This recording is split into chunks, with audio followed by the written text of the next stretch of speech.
और रूस के हमले में मारियोपोल पूरी तरह से तबाह हो चुका है।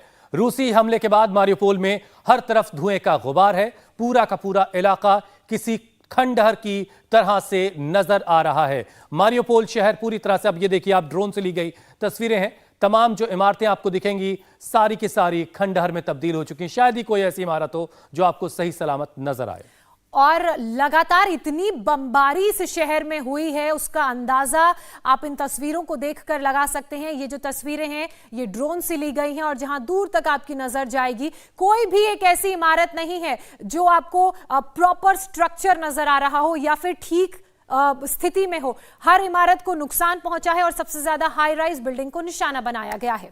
रूस के हमले में चेर्नोहाइव पूरी तरह से बर्बाद हो गया है। चेर्नोहाइव की बात की जाए तो चारों तरफ तबाही का ही मंजर यहां पर नजर आ रहा है। चेर्नोहाइव के मेयर ने एक वीडियो भी जारी किया है और उस वीडियो में वो दिखा रहे हैं कि किस तरह से इस पूरे शहर का हाल है। देखिए, गाड़ी चलाते हुए चेर्नोहाइव के मेयर, और उसी दौरान उन्होंने इस पूरे इलाके का वीडियो बनाया। घर देखिए किस तरह से धू धू कर जल रहे हैं। लगातार यहां पर बमबारी हो रही है, मिसाइल अटैक्स किए जा रहे हैं। और ज्योत्सना, इस बीच मेयर का इस तरीके से सड़क पर मूव करना यह भी काबिल तारीफ है कि मेयर खुद अपने कैमरे से रिकॉर्ड करके तस्वीरें दिखा रहे हैं कि क्या हालात हैं इस वक्त चेर्निहिव में, यूक्रेन का एक शहर जो इस वक्त रूसी बमबारी को झेल रहा है। बिल्कुल, और हमने और भी बहुत सारे शहर के मेयरों की तस्वीरें देखी कि इन खतरनाक परिस्थितियों में भी वो अपने घरों से बाहर निकल रहे हैं, लोगों की मदद कर रहे हैं। इस दौरान 2 शहरों के मेयर को अपनी जान भी गंवानी पड़ी। इसी बीच खार्किव से भी तस्वीर और खबर सामने आ रही है। खार्किव में कारों पर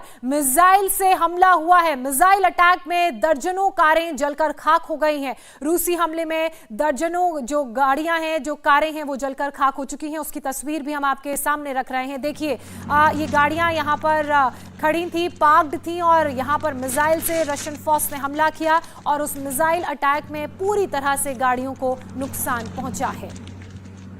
खार्किव में मिसाइल से हमला किया गया और इस मिसाइल हमले में देखिए गाड़ियां किस तरह से क्षतिग्रस्त हुई हैं।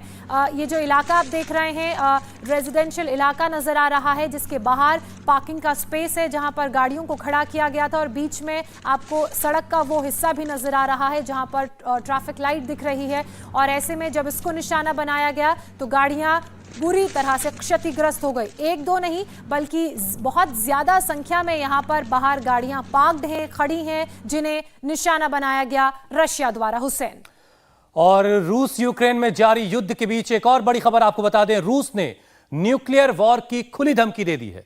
रूसी सरकार के प्रवक्ता दमित्री पेस्कोव ने यूक्रेन पर परमाणु हथियारों के इस्तेमाल करने की बात कही है। दमित्री पेस्कोव ने कहा कि हमारे अस्तित्व पर अगर कोई खतरा आया तो न्यूक्लियर हथियारों का इस्तेमाल करेंगे।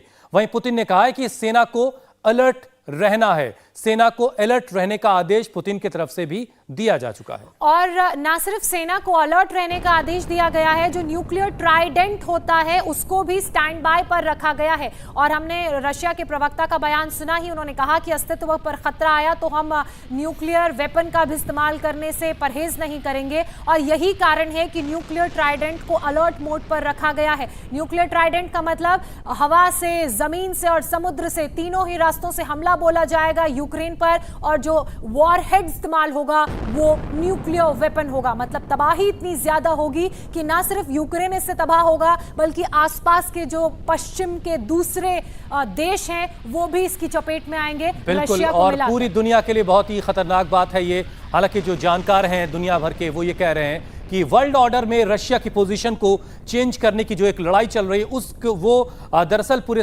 विश्व के लिए एक तरह का संकट है। और इस संकट की तरफ जो वेस्टर्न कंट्रीज है वो भी दुनिया को ढकेल रही हैं एक तरह से, क्योंकि लगातार जिस तरह से यूक्रेन की मदद हो रही है वो भी इस युद्ध को आगे लंबा खींच रही हैं, और इस युद्ध का अब तक कोई नतीजा नहीं निकला है। इंडिया टीवी हर वक्त हर जगह डाउनलोड करने के लिए सर्च करें India TV news Google play store या ऐप स्टोर पर।